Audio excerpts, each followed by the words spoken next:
Hello नमस्ते, most welcome आप सभी का। उम्मीद है सब लोग बिल्कुल बढ़िया होंगे। स्टार्ट करते हैं आज के सेशन। और इस वाले सेशन में अपनी करंट अफेयर को देख रहे हैं। लगभग 50 के आसपास इसमें हम क्वेश्चन रखेंगे, क्योंकि ग्रुप डी में हमारी करंट अफेयर ज्यादा आ रही है। इससे पहले भी क्लासेस कराई हुई है, वो भी आप प्लेलिस्ट से देख सकते हैं। देखो हमारा पहला क्वेश्चन क्या कहता है, किस देश में आयोजित बहुपक्षीय सैन्य अभ्यास। बहुपक्षीय का मतलब है यानी कि बहुत सारे देश एक साथ हिस्सा लेते हैं जिसमें। तो बहुपक्षीय सैन्य अभ्यास ब्राइट स्टार में भारत के सशस्त्र बलों के 700 से अधिक जवानों ने हिस्सा लिया है। वो हुआ है मिस्र के अंदर। वो कौन सा है, ध्यान रखोगे, ब्राइट स्टार है एक्सरसाइज का नाम। और ये हुई है 28 अगस्त से लेकर 10 सितंबर के बीच में, और 2025 में ये हुई है, और ये मिस्र में हुई है। अच्छा, सबसे पहले ये 1980 में शुरू हुई थी, और शुरुआत में तो बस मिस्र और साथ में अमेरिका, है ना भाई, ये इसमें हिस्सा लेते थे। लेकिन आगे चलकर इसको मल्टीलेटरल बहुपक्षीय बना दिया। बहुत सारे देशों ने इसमें हिस्सा लेना शुरू कर दिया। इसमें आर्मी भी, नेवी भी और एयरफोर्स भी इसमें हिस्सा लेती है। ठीक है भाई, तो ऐसे आप ध्यान रखोगे। यहाँ के जो राष्ट्रपति का नाम है, यहां पर जो आपको राष्ट्रपति देखने को मिलेंगे उनका नाम है अब्देल फतेह अल सीसी। अब्देल फतेह अल सीसी, ये इनका हो जाएगा नाम। कहा के मिस्र के राष्ट्रपति का नाम। ठीक है भाई, क्लियर हो जाएगा। और यहां की राजधानी आपको देखने को मिलेगी काहिरा, जो कि दुनिया का सबसे पुराना शहर बताया जाता है। दुनिया का पुराना शहर बताया जाता है। मिस्र को नील नदी का वरदान भी कहा जाता है। ओके, आ जाओ नेक्स्ट पर। बोलता है करप्शन परसेंटेज इंडेक्स सीपीआई 2024 की रिपोर्ट के अनुसार किस देश में सबसे ज्यादा भ्रष्टाचार है। ओके, इस रिपोर्ट को कौन जारी करता है, वो करता है ट्रांसपेरेंसी। ठीक है भाई, ध्यान रखोगे, ट्रांसपेरेंसी इंटरनेशनल, ये इसको क्या करते हैं, जारी करते हैं। ओके, अब इन्होंने ये 180 देशों पर रिपोर्ट निकाली है। तो 180 देशों में से सबसे नीचे 180 पर जो है वो है दक्षिणी सूडान। ओके भाई, दक्षिणी सूडान का 8 नंबर है इसमें केवल, और 179वें नंबर पर जो है वो है सोमालिया। ओके, सोमालिया को जो अंक प्राप्त हुए हैं वो 9 अंक प्राप्त हुए हैं। तो हमारा राइट आंसर कौन सा हो जाएगा, ये दक्षिणी सूडान। बोलता है करप्शन परसेंटेज इंडेक्स सीपीआई 2024 के अनुसार सबसे कम भ्रष्ट देश अगर आप देखोगे वो कौन है, वो आपको मिलेगा डेनमार्क। वो है नंबर 1 पर। और ध्यान रखोगे वो है नंबर 2 पर आपको देखने को मिलेगा फिनलैंड। तो ये है डेनमार्क, यहां टॉप कर गया इस रैंकिंग में। ओके, और अगर हम देखें करप्शन परसेंटेज इंडेक्स सीपीआई 2024 में भारत की रैंक क्या है। देखो भारत की जो रैंक 2023 में थी ना, वो 2023 में थी 93, और 2024 में जो आई है वो आई है 96। तो हमारा कौन सा हो जाएगा यहां पर, ये वाले बच्चे बिल्कुल ठीक है। ओके भाई, आ जाओ नेक्स्ट पर। बोलता है 39वें नेशनल गेम की मेजबानी कौन सा राज्य करेगा। देखो ये हम नेशनल गेम्स को अब पहले देखते हैं। देखो नेशनल गेम सबसे पहले अखिल भारतीय ओलंपिक गेम के नाम से हुए थे। अखिल भारतीय ओलंपिक गेम के नाम से हुए हैं। ठीक है भाई, क्लियर हो जाएगा। और ये अखिल भारतीय ओलंपिक गेम के नाम से 1924 में हुए थे, और उस समय लाहौर में हुए थे। लाहौर भारत का हिस्सा हुआ करता था उस समय, आज पाकिस्तान का है। तो इसी नाम से अखिल भारतीय ओलंपिक गेम के नाम से 1938 तक होते रहे। ठीक है, यानी कि 8वें नंबर तक भी इसी नाम से हुए हैं, और 8वें नंबर के कोलकाता में हुए थे 1938 में। जैसे ही ये 9वें नंबर के 1940 में बॉम्बे में हुए, इसका नाम नेशनल गेम कर दिया गया यहां से 1940 से। फिर आपको पता है कि भाई 1947 में बंटवारा भी हो गया और हम आजाद भी हो गए। तो फिर आजादी के बाद, स्वतंत्रता के बाद 1948 में इनमें लखनऊ में करवाया गया। कहां करवाया गया, लखनऊ में करवाया गया। और अब बात आती है कि 38 में 2025 के कहां हुए, ये हुए हैं उत्तराखंड के 8 शहरों में। और जो 39वें आप देख रहे हो, ये 39वें कहां पर हुए, ये होंगे 2027 में मेघालय के अंदर होंगे ये। ठीक है भाई, ये होंगे मेघालय के अंदर। तो हमारा राइट आंसर कौन सा हो जाएगा, ये होंगे मेघालय में। ठीक है, आज अभी नेक्स्ट पर। बोलता है भारत मिस्र के बीच joint special force exercise cyclone third, ये कहां शुरू हुई। देखो साइक्लोन एक्सरसाइज की बात करते हैं, ये 10 फरवरी से लेकर और 23 फरवरी के बीच में हुई है, 2025 में हुई है। और ये कहां पर हुई है, ये हुई है आप देखोगे राजस्थान के अंदर। ठीक है भाई, राजस्थान में हुई है। तो हमारा राइट आंसर हो जाएगा ये। अब ये तीसरे नंबर की है, तो पहले नंबर की 2023 में ही भारत में हुई थी, और दूसरे नंबर की 2024 में मिस्र में हुई थी। और अब ये फिर से तीसरे नंबर की जो थर्ड नंबर की है साइक्लोन थर्ड, 2025 में ये फिर से भारत में ही हुई है। ठीक है भाई, क्लियर हो जाएगा। अच्छा, एक और एक्सरसाइज होती है जिसका नाम है डेजर्ट साइक्लोन। ठीक है भाई, डेजर्ट साइक्लोन। तो ये किस किस के बीच की एक्सरसाइज है? ये है भारत और यूएई के बीच की, और ये भी राजस्थान में हुई थी, लेकिन ये जनवरी के महीने में हुई है राजस्थान में। ठीक है भाई, तो ये भी आप ध्यान रखोगे। तो दोनों में थोड़ा सा डेजर्ट साइक्लोन है और ये साइक्लोन थर्ड है। ठीक है भाई, आ जाओ नेक्स्ट पर। बोलता है भारत के नए मुख्य चुनाव आयुक्त कौन बन गए हैं? ओके, देखो भाई, अगर आप देखोगे हमारा आर्टिकल 324 से 329 संविधान के भाग 15 को अगर आप देख रहे हो तो इसमें हमारे चुनाव आयोग की बात करी गई है। चुनाव आयोग की बात, अच्छा, चुनाव आयोग की हमारे की स्थापना जो हुई थी वो हुई है 25 जनवरी को, 25 जनवरी 1950 को। ओके भाई, और 25 जनवरी को हम क्या मनाते हैं? राष्ट्रीय मतदाता दिवस मनाते हैं। ओके, अब देखो इसकी स्थापना हो गई। जिस समय स्थापना हुई थी इस समय इसमें केवल एक सदस्य निकाय था ये। फिर 1989 में जाकर इसमें 1+2 कर दिया, यानी कि एक मुख्य चुनाव आयुक्त और 2 आयुक्त। ठीक है भाई। अच्छा, अब हम देखें फिर 1990 में वापस से इसको 1 कर दिया। ठीक है भाई, क्लियर हो जाएगा। अगर आप देखोगे 1950 से 1989 तक तो एक ही था। 1950 से 1989 तक क्या था? एक। 1989 में 1+2 कर दिए, 1990 में वापस से 1 कर दिया, 1993 में फिर से 1+2 कर दिया, और आज भी 1+2 ही है, यानी एक मुख्य चुनाव आयुक्त और 2 चुनाव आयुक्त। ठीक है भाई। अच्छा भाई, अब ये जो मुख्य वाले हैं वो कौन है? वो हो जाएंगे ज्ञानेश्वर कुमार, है ना भाई, क्लियर हो जाएगा। और ये कब आए हैं? फरवरी 2025 में आए हैं। किसकी जगह आए हैं? राजीव कुमार की जगह आए हैं। राजीव कुमार की जगह, राजीव कुमार 15 मई 2022 से थे। ठीक है भाई, हमारे मुख्य चुनाव आयुक्त। तो अब कौन आ गए? अब ज्ञानेश्वर कुमार आ गए। ओके, तो अब जो ये तो एक हो गए, ये जो 2 है चुनाव आयुक्त वो कौन है? एक हो जाएंगे विवेक जोशी, है ना भाई, विवेक जोशी, और एक है सुखवीर सिंह संधू। एक कौन हो जाएंगे? सुखवीर सिंह संधू हो जाएंगे। ऐसे भी आप ध्यान रखोगे। ठीक है भाई, क्लियर हो जाएगा। आ जाओ नेक्स्ट पर, नेक्स्ट देखते हैं। बोलते हैं किस शहर में आयोजित राष्ट्रीय जनजाति महोत्सव आदि महोत्सव का उद्घाटन राष्ट्रपति ने किया?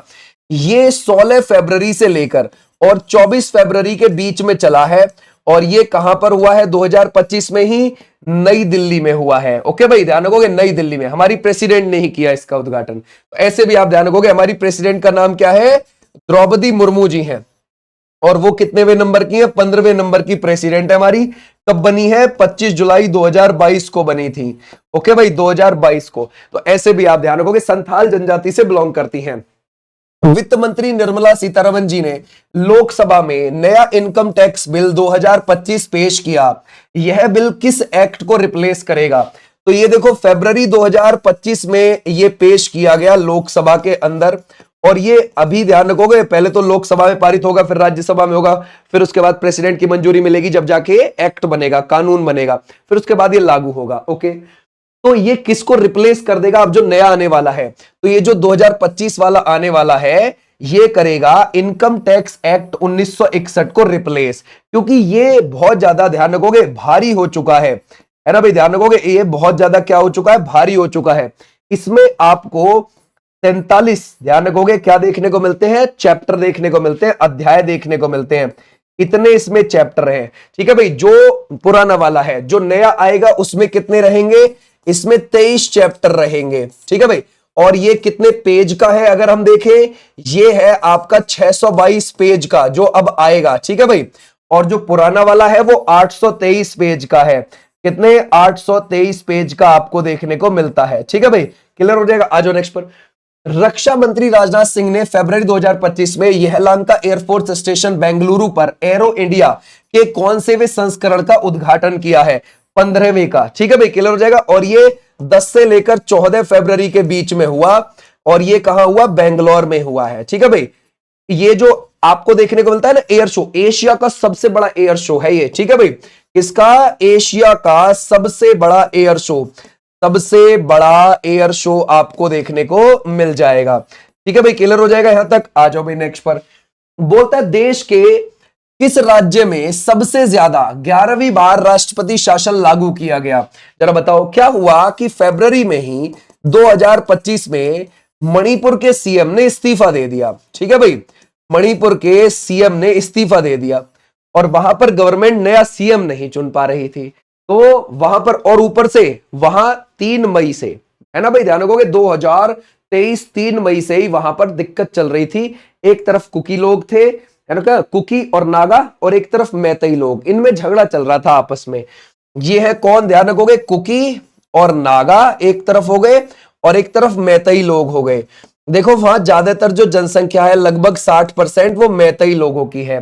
कुकी नागा तो बहुत कम लोग वहां पर आपको देखने को मिलेंगे। तो जो भारी भरकम दबदबा है वो मैतेई लोगों का है, लेकिन मैतेई लोगों के पास एरिया बड़ा कम है। आप सोचोगे सर ऐसा कैसे है? जैसे मान के चलो ये पूरा मणिपुर इलाका हो गया, ओके, और मणिपुर में ये है घाटी वाला इलाका, ये है छोटा सा घाटी वाला इलाका जिसमें खेती भी हो जाती है, खेत भी है, और आसपास है ये सब पहाड़ी इलाका। तो ये जो पहाड़ी इलाका है यहां पर कुकी और नागा लोग रहते हैं। कौन रहते हैं? कुकी और नागा। और ये किस में आते हैं? एसटी में आते हैं, एसटी में, ओके। और जो ये आप मैतेई लोग देखते हो ये यहां रहते हैं, मैतेई लोग घाटी में, ठीक है भाई, ये मैतेई लोगों का इलाका है जो ये घाटी में रहते हैं। और ये वहां पर ओबीसी में आते हैं या फिर कुछ एससी में आते हैं, ठीक है भाई। तो ऐसे आपको देखने को मिलेंगे। तो अब क्या है कि इस राज्य का 90% एरिया पहाड़ी है और वो किसके कब्जे में? कुकी और नागा के। और जो घाटी वाला बढ़िया उपजाऊ इलाका है वो एरिया है मैतेई लोगों के, लेकिन मैतेई की आबादी ज्यादा है। अब मैतेई वाले लोग जो है ये व्यापार करना चाहते हैं पहाड़ी इलाके में जाकर, और आपको पता है कि भाई एसटी के इलाके में जाके आप, है ना, किसी जनजातीय इलाके में जाकर आप जमीन नहीं खरीद सकते, वहां पर दुकान नहीं ले सकते। तो ऐसे गड़बड़ आ रही थी मैतेई वाले लोगों के साथ। बोले यार हमें हमारे ही राज्य में एसटी में शामिल करो। और ये मांग आज से नहीं है, जब से मणिपुर बना था ना स्टार्टिंग में ही बोला गया था मैतेई लोगों से कि आपको एसटी में डाला जाएगा, आज तक नहीं डाला गया। तो ये मुद्दा धीरे धीरे चलता रहा कोर्ट में। अभी सुप्रीम कोर्ट ने पूछा था राज्य से कि भाई हमें ये बताइए, 2023 में पूछा कि आप हमें ये बताइए कि भाई आपने मैतेई लोगों को एसटी में डालने के लिए बोला था और कब से वो बोल रहे हैं हमें एसटी में शामिल करो, आपने क्यों नहीं किया अब तक? बस ये बात पूछी ही थी 2023 में सुप्रीम कोर्ट ने राज्य से। इतने में तो जो ये कुकी नागा लोग हैं ये सड़कों पे झंडे लेकर निकल गए कि हमारा हक नहीं देंगे हम किसी को, हम एसटी में नहीं शामिल होने देंगे किसी को। तो ये जो मैतेई लोग थे ये बोले भाई तुम क्यों नहीं शामिल होने दोगे, हमारा हक है, हम कब से मांग रहे हैं। तो ये लोगों ने रैली निकालनी शुरू की, इन्होंने रोकनी शुरू की, मैतेई लोगों ने। आपस में झगड़ा बढ़ गया और आगजनी हो गई, और आपको पता है कितनी ज्यादा, 200 से ज्यादा लोग मारे गए हैं, बहुत बुरे हाल हुए हैं, ठीक है भाई। तो ये सिचुएशन है वहां की, मणिपुर की। अब क्या हुआ कि अब यहां पर ये जो मणिपुर के सीएम है, मणिपुर के सीएम का एक ऑडियो वायरल हो गया था फरवरी 2025 में। वो ये ऑडियो था, ये बोल रहे थे कि भाई ये जो कुकी और नागा लोग हैं, है ना भाई, कि हाँ इनके खिलाफ हमने ही हिंसा भड़काई थी। तो ऐसा कुछ करके इनकी वीडियो ऑडियो वायरल हो गई, और ऑडियो जब वायरल हो गई तो इनको थोड़ा सा गलत लगा, तो इन्होंने इस्तीफा दे दिया। यहाँ के सीएम ने बोले यार चलो ठीक है भाई, तो इन्होंने इस्तीफा दे दिया। उसके बाद सरकार यहां पर सीएम बनाना चाहती, नया सीएम नहीं बन पा रहा, कोई भी सीएम का पद लेने को तैयार नहीं कि भाई लोग मार डालेंगे, हम नहीं बन रहे, समझ गए। तो यहां पर क्या लगाया गया, राज्यपाल के कहने से यहां पर राष्ट्रपति ने लगा दिया, राज्यपाल के कहने से राष्ट्रपति शासन आर्टिकल 356 का यूज करके 13 फरवरी को लगा दिया था।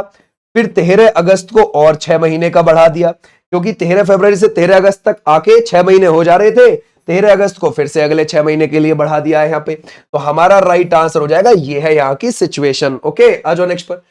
यूएसए ने फरवरी 2025 में किस इंटरनेशनल कोर्ट पर प्रतिबंध लगा दिया? अमेरिका ने किस पर लगाया है भाई?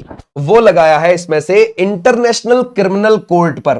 देखो ये जो इंटरनेशनल क्रिमिनल कोर्ट है 1998 में संधि हुई थी, है ना भाई, कुछ देशों के बीच, तब इसकी स्थापना की जाती है 1 जुलाई 2002 को।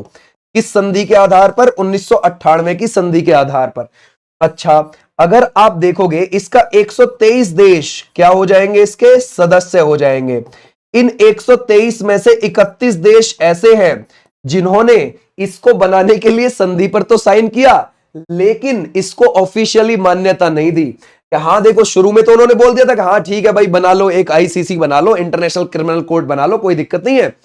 तो लेकिन बाद में जाके जब उसका गठन हुआ तो उसको मान्यता नहीं दी। ऐसे 31 देश हैं, ठीक है भाई, ध्यान रखोगे।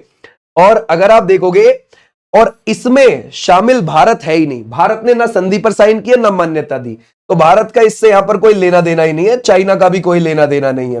भारत और चाइना ऐसे है जिनसे इनका कोई लेना देना ही नहीं है।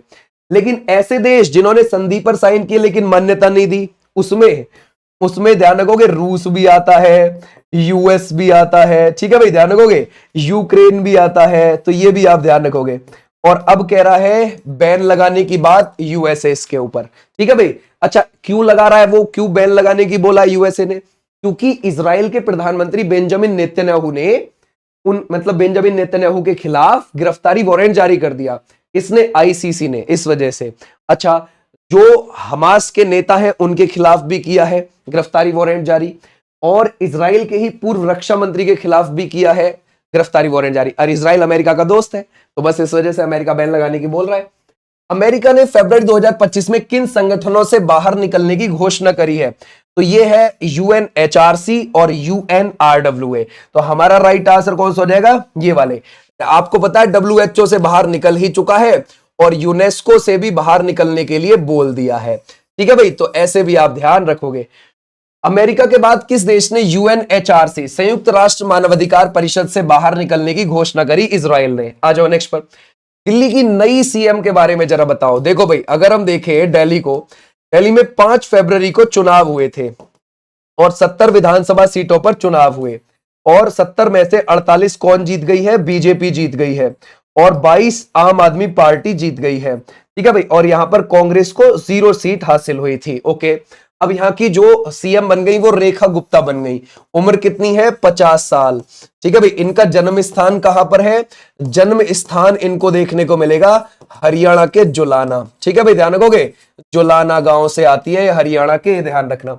अच्छा, ये वहां की 4th महिला सीएम है, 4th महिला सीएम। ऐसे आप ध्यान रखोगे। यहां की फर्स्ट महिला सीएम कौन रही है? वो रही थी सुषमा स्वराज, और सुषमा स्वराज 1998 में रही थी, और वो केवल 52 दिन रही थी। ओके, तो बीजेपी जब ही आई थी वहां पे 1998 में, और अब 27 साल बाद बीजेपी आई है वापस दिल्ली में, ध्यान रखना, 48 सीट जीत के। ओके, तो ऐसे आप ध्यान रख सकते हो। हमारा राइट आंसर ये। बोलते केंद्रीय मंत्री प्रताप राव जाधव ने 5 से 6 महीने में महिलाओं के लिए कैंसर टीका उपलब्ध होने की घोषणा करी।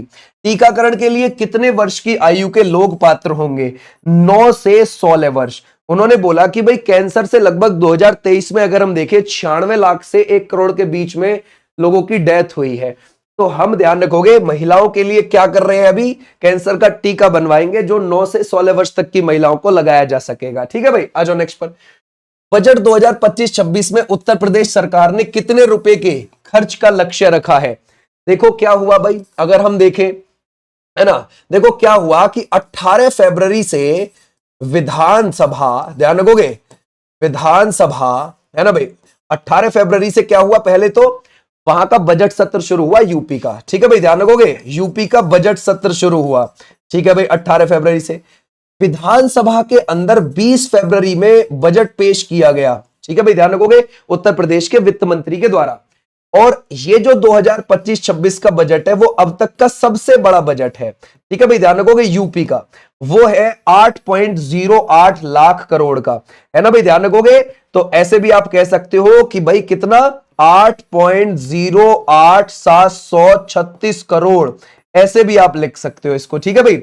यानी कि 8,08,736 करोड़ का ये बजट है। ओके, अच्छा, जो पिछला बजट था वो कितना था भाई, अगर आपसे पूछा जाए तो सर जो लास्ट वाला बजट था वो था 6.75 लाख करोड़ का, जो 2024-25 वाला था। तो उससे ये वाला बजट कितना फालतू हुआ? 1.33 लाख करोड़ हुआ फालतू। याद रखोगे, इतना ज्यादा बजट है ये इस बार, यानी कि अब तक का सबसे बड़ा बजट है ये यूपी का, ठीक है भाई, क्लियर हो जाएगा। तो ऐसे आपने ध्यान रखना है। आ जाओ नेक्स्ट पर, नेक्स्ट देखते हैं।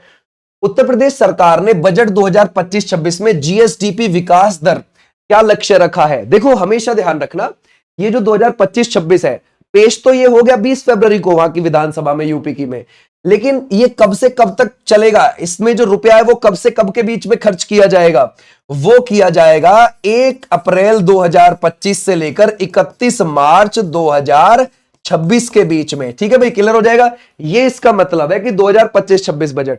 अच्छा, इसमें जीएसडीपी विकास दर कितनी रहेगी? अच्छा, आपने जीडीपी सुनी है भाई, जीडीपी किसी देश की, है ना भाई, क्लियर हो जाएगा। जैसे ग्रॉस डोमेस्टिक प्रोडक्ट, ये होती है इसकी फुल फॉर्म। ठीक है, तो ऐसे ही जीएसडीपी जो होता है ये स्टेट वर्ड जुड़ जाता है इसमें, याद रखोगे, यानी कि ग्रॉस स्टेट डोमेस्टिक प्रोडक्ट। ठीक है, तो उत्तर प्रदेश सरकार ने बजट 2025-26 में जीएसडीपी विकास दर का लक्ष्य कितना रखा है? वो है इतना, 11.85।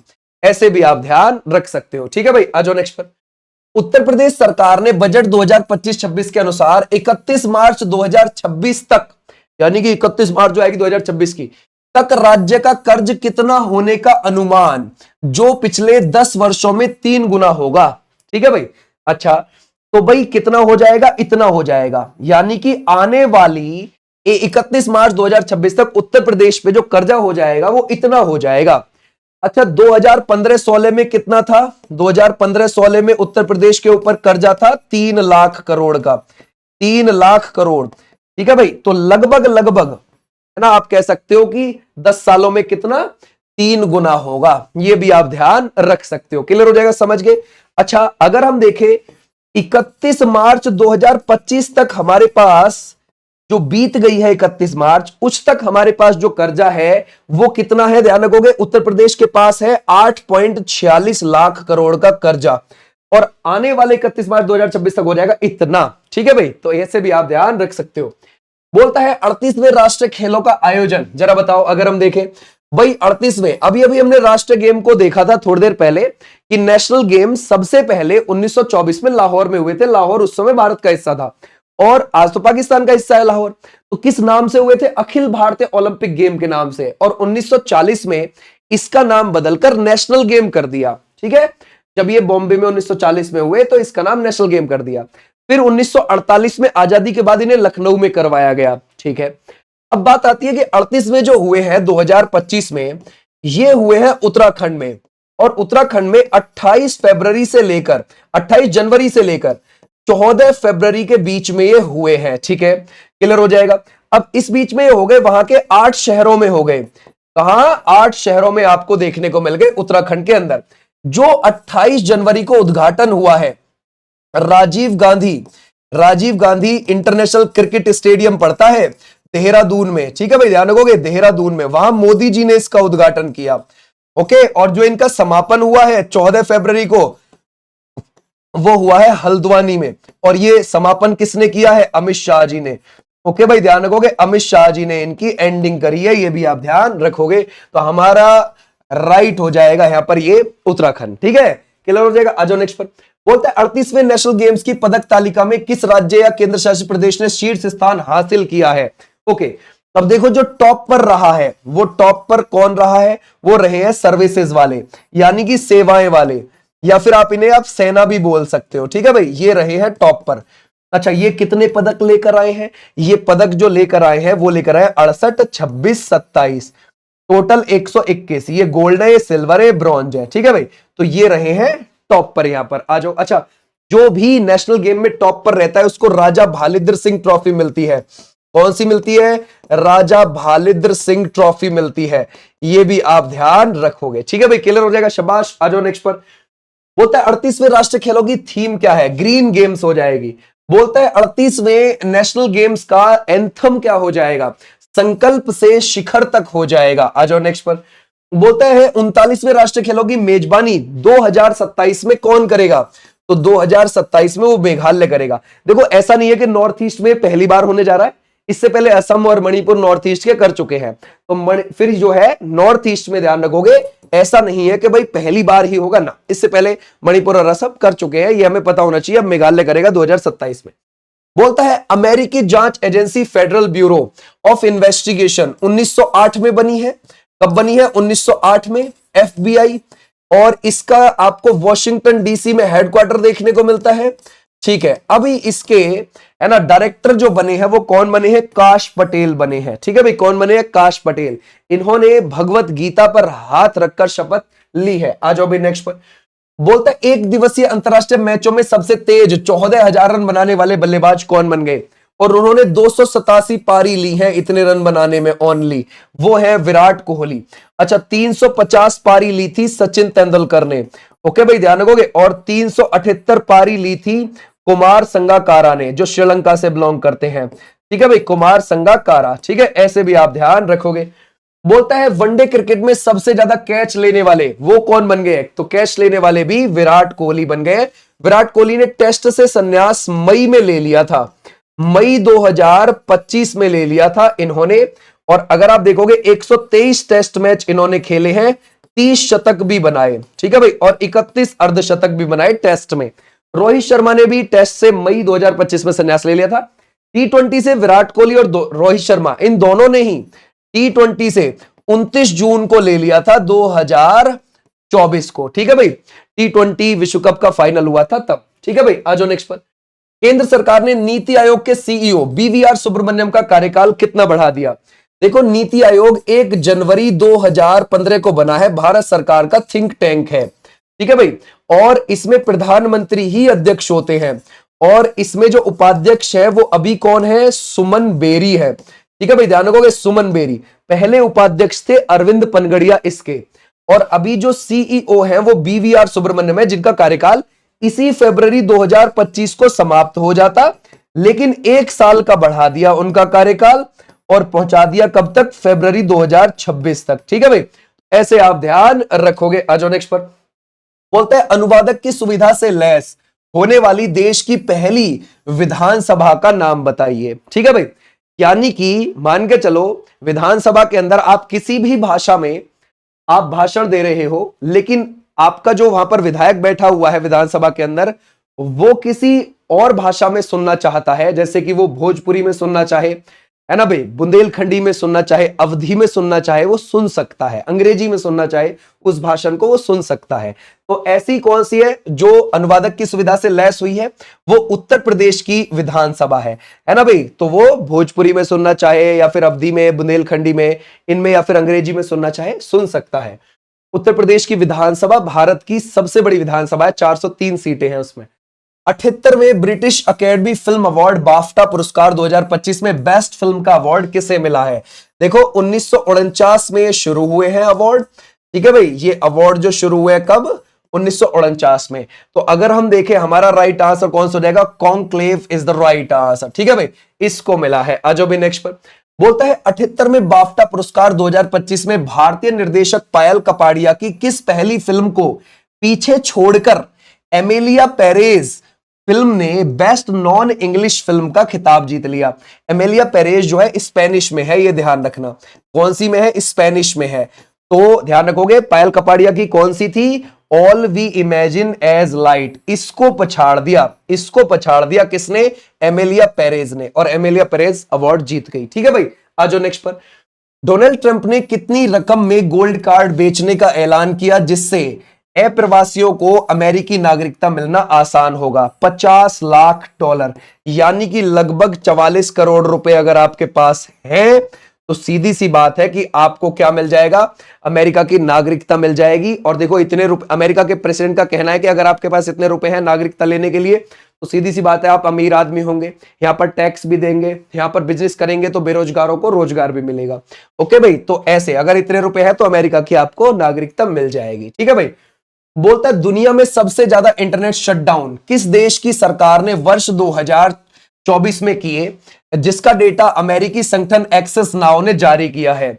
अच्छा देखो भाई, दुनिया में 296 बार 2024 में शटडाउन हुए और सबसे ज्यादा बार वो कहां हुए, म्यांमार में 85 टाइम, ठीक है भाई, 85 बार, ऐसे भी आप ध्यान रखोगे। अच्छा अगर हम देखें 2024 में भारत में कितनी बार शटडाउन हुआ है इंटरनेट का, वो सेकंड पर है भारत, ध्यान रखना, वो हुआ है 84 बार। पाकिस्तान है थर्ड पर, वहां हुआ है 21 बार, ठीक है भाई, ऐसे भी आप ध्यान रखोगे। तो प्रसिद्ध नृत्यांगना मायाधर राउत का निधन 22 फरवरी 2025 को हो गया। उन्हें किस नृत्य का जनक माना जाता है, ओडिसी नृत्य का। मायाधर राउत, इनका जन्म 1933 उड़ीसा में ही हुआ था, ठीक है भाई, क्लियर हो जाएगा। और 2025 में इनका निधन दिल्ली में हो गया और इनको 2010 में पद्मश्री भी मिला था। क्या भी मिला है, पद्मश्री 2010 में, ठीक है भाई। बोलता है एन चंद्रशेखरन के अलावा किस भारतीय को फरवरी 2025 में ब्रिटेन में Knight Commander of the Most Excellent Order of the British Empire यह सम्मान प्राप्त हुआ है? वो मिला है सुनील भारती मित्तल। भारती एंटरप्राइजेस के फाउंडर हैं ये। ओके भाई, आ जाओ नेक्स्ट पर। हरियाणा का नया मुख्य सचिव चीफ सेक्रेटरी किसे बनाया गया है? अनुराग रस्तोगी को बनाया गया है। और यहां के सीएम है नायब सैनी। ठीक है भाई, नायब सैनी हो जाएंगे, जो 2024 में ही 2 बार सीएम पद की शपथ ली है इन्होंने। और यहां के आपको गवर्नर कौन लगेंगे? असीम कुमार घोष हैं। वो कौन हो जाएंगे? असीम कुमार घोष। ठीक है भाई, क्लियर हो जाएगा। अच्छा, यहां पर जो मुख्य सचिव थे पहले विवेक जोशी थे, अब ये कहां चले गए? ये चुनाव आयोग में चले गए हैं, वहां जाके चुनाव आयुक्त बन गए हैं। मुख्य चुनाव आयुक्त नहीं, चुनाव आयुक्त, क्योंकि एक मुख्य चुनाव आयुक्त होता है जो ज्ञानेश्वर कुमार है और 2 चुनाव आयुक्त होते हैं साथ में, एक विवेक जोशी है और एक सुखवीर सिंह संधू है। ठीक है भाई, तो ऐसे आप ध्यान रखोगे। बोलता है देश में पहली बार किस चिड़ियाघर में जानवरों व पक्षियों के डीएनए सामग्री एकत्र करने के लिए बायो बैंक स्थापित हुआ?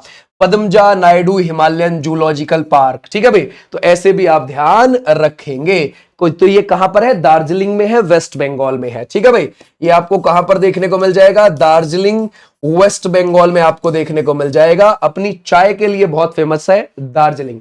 भारत जापान संयुक्त अभ्यास धर्म गार्जियन का 6ठा संस्करण फरवरी मार्च 2025 में कहां आयोजित किया गया? तो ये कहां पर हुआ है? ये हुआ ईस्ट फूजी मैन्यूवर प्रशिक्षण क्षेत्र शिजुओका प्रांत, जापान के अंदर। ठीक है भाई, और ये कब से कब के बीच में हुआ है? 25 फरवरी से लेकर और 9 मार्च के बीच में हुआ है 2025 में ही। ठीक है भाई, ऐसे भी आप ध्यान रखना। ये कौन सा है? धर्म गार्जियन। वीर गार्जियन एक्सरसाइज भी भारत और जापान के बीच ही होती है और जाइमेक्स एक्सरसाइज भी भारत और जापान के बीच में ही होती है। बोलता है चंद्रयान 3 के रोवर प्रज्ञान से प्राप्त आंकड़ों का उपयोग करके चंद्रमा के किस क्षेत्र का पहला विस्तृत बड़ा सा एक मानचित्र बनाया गया? वो है दक्षिणी ध्रुव का। क्योंकि अगर आपको याद हो 14 जुलाई को दोपहर को 2:35 पर, ठीक है, हमने चंद्रयान 3 लॉन्च किया था। चंद्रयान 3 लॉन्च किया और ये कब पहुंच गया था? 23 अगस्त को पहुंच गया था। 2023 की बात कर रहे हैं हम। 23 अगस्त को पहुंच गया था 2023 में ही। शाम को 6:04 पर चंद्रमा के साउथ पोल पर ये उतर गया था। साउथ पोल पर उतरने वाले हम पहले कंट्री थे, लेकिन चांद पर उतरने वाले हम 4th कंट्री थे। क्योंकि पहले आपको बताया चांद पर कौन? यूएसए पहुंचा, फिर रशिया पहुंचा, फिर चाइना पहुंचा, फिर भारत, लेकिन साउथ पोल पर हम पहले थे। तो अभी साउथ पोल का ही विस्तृत मानचित्र हमने बनाया है। किसकी सहायता से? ध्यान रखोगे, रोवर प्रज्ञान की सहायता से। बोलता है advantage Assam 2.0 investment and infrastructure summit 2025 का उद्घाटन 25 फरवरी को किसने किया? ये मोदी जी ने किया है। ठीक है भाई, और यहां पर कई बड़े बड़े इन्वेस्टर्स ने इन्वेस्ट करे हैं, जैसे कि अडानी और अंबानी ने दोनों ने 50-50 हजार करोड़ का इन्वेस्ट किया है। और 26 को ध्यान रखोगे, 26 फरवरी को इसका समापन किसने किया? निर्मला सीतारमन जी ने किया। ठीक है भाई, निर्मला सीतारमन जी ने इसका समापन कर दिया।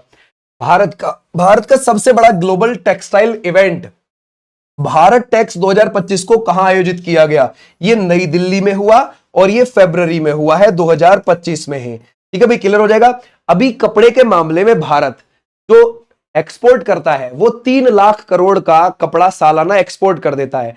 उसको भारत सरकार 3 गुना बढ़ाना चाहती है, 9 लाख करोड़ पर लेकर जाना चाहती है। ठीक है भाई, बोलता है तेलंगाना के किस टनल में फंसे 8 कर्मचारियों को बाहर निकालने के लिए देश प्रमुख एजेंसियों के साथ रेस्क्यू ऑपरेशन में, है ना भाई, इसमें से रेड माइनर्स को भी बुलाया गया? तो ये कहां है? Shri slam left bank canal tunnel. ठीक है भाई, ध्यान रखोगे, तेलंगाना के अंदर ऐसा है। ये दुनिया की सबसे लंबी पानी की टनल बनाई जा रही।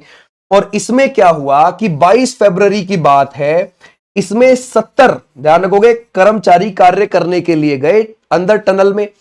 तो क्या हुआ कि कुछ 8 जो थे वो आगे चल रहे थे, बाकी पीछे चल रहे थे, और आगे जाकर सतह थोड़ी सी ढह गई पानी के ही दबाव की वजह से अंदर। अब वो जब ढह गई तो उनका रास्ता 8 का हो गया ब्लॉक, बाकी तो पीछे से भाग के निकल आए, लेकिन वो 8 वहीं रह गए अंदर। अब उनको निकाला गया सेफली। तो ऐसे आप ध्यान रखोगे। बोलता है केंद्र सरकार ने security and exchange board of India SEBI का नया चेयरमैन ये किसे नियुक्त किया है? तो अगर हम देखें सेबी का किसको बनाया है भाई? तो वो बनाया गया है इसमें से। क्या आप लगाओगे? Tuhin Kanta Pandey is the right answer. Yes is the right answer. SEBI कब बना है?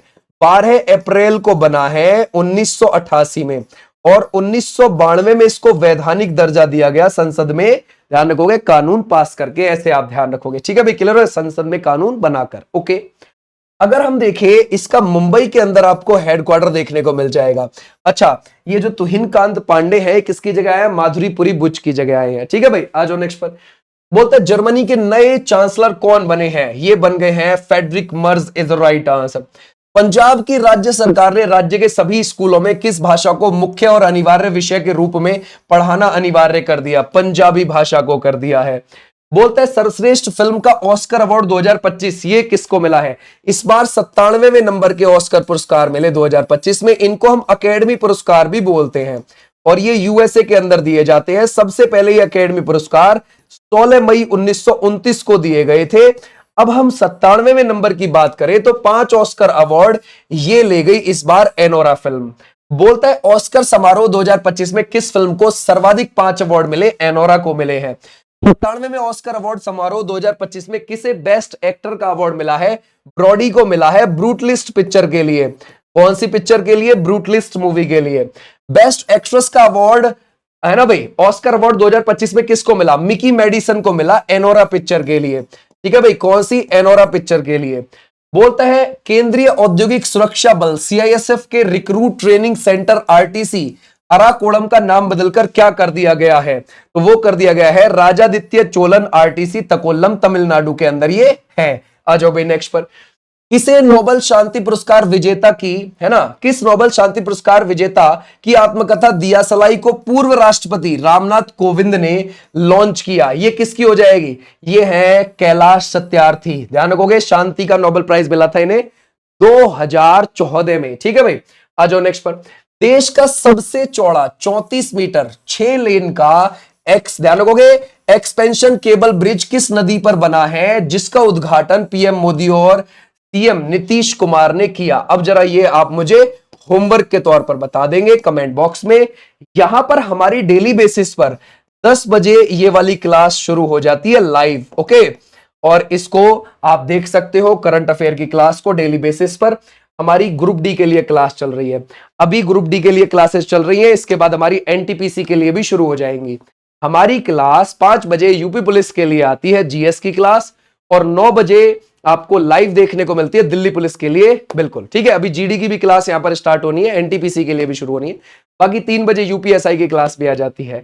तो ये हमारी क्लासेस हैं सभी की सभी। इसकी पीडीएफ आपको टेलीग्राम पर मिल जाएगी, विनिश सर ऑफिशियल टेलीग्राम आपको देखने को मिल जाएगा, और उसका लिंक कमेंट सेक्शन में आपको देखने को मिल जाएगा। इससे पहले भी बहुत सारी क्लासेस कराई हुई हैं, आप देख सकते हो उनको जाके प्लेलिस्ट के द्वारा। Thank you, tata, bye bye, फिर मिलूंगा मैं आपको। नमस्ते।